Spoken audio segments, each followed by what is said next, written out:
மழைக்குப் பிறகு வானத்தில் தோன்றும் வண்ணமயமான வட்டம், அதுதான் வானவில். இந்த காட்சி குழந்தைகள் முதல் பெரியவர்கள் வரை அனைவரையும் கவர்கின்றது. இந்த வானவில் எப்படி உருவாகின்றது என்று தெரியுமா? இது ஒளியின் விஞ்ஞான நிகழ்வு. மழைத்துளியில் சூரிய ஒளி பாயும் போது அது 3 செயற்பாடுகளை கடக்கின்றது. விகிதாச்சி, பிரதிபலிப்பு, பிளவுபடுத்தல் என்ற 3 செயற்பாடுகளை கடந்து வருகிறது. இவற்றின் விளைவாகவே சூரிய ஒளி 7 நிறங்களாக பிரிந்து வருகின்றது.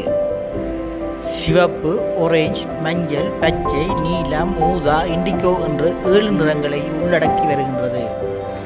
இந்த வண்ணங்கள் சேர்ந்து வானத்தில் வட்டமாக தோன்றுகின்றது. அதுவே வானவில். வானவில் பல நேரங்களில் அரை வட்டமாகவே தெரிகின்றது. ஆனால் விமானத்திலிருந்து முழு வட்டமாக பார்வையிட முடியும். சில நேரங்களில் இரட்டை வானவில்லும் தோன்றும். ஒரே இடத்தில் இருந்து பார்க்கும் ஒவ்வொரு நபருக்கும் வானவில் தோன்றும் இடம் மாறுபடும். அது ஒவ்வொருவரின் தனிப்பட்ட பார்வை.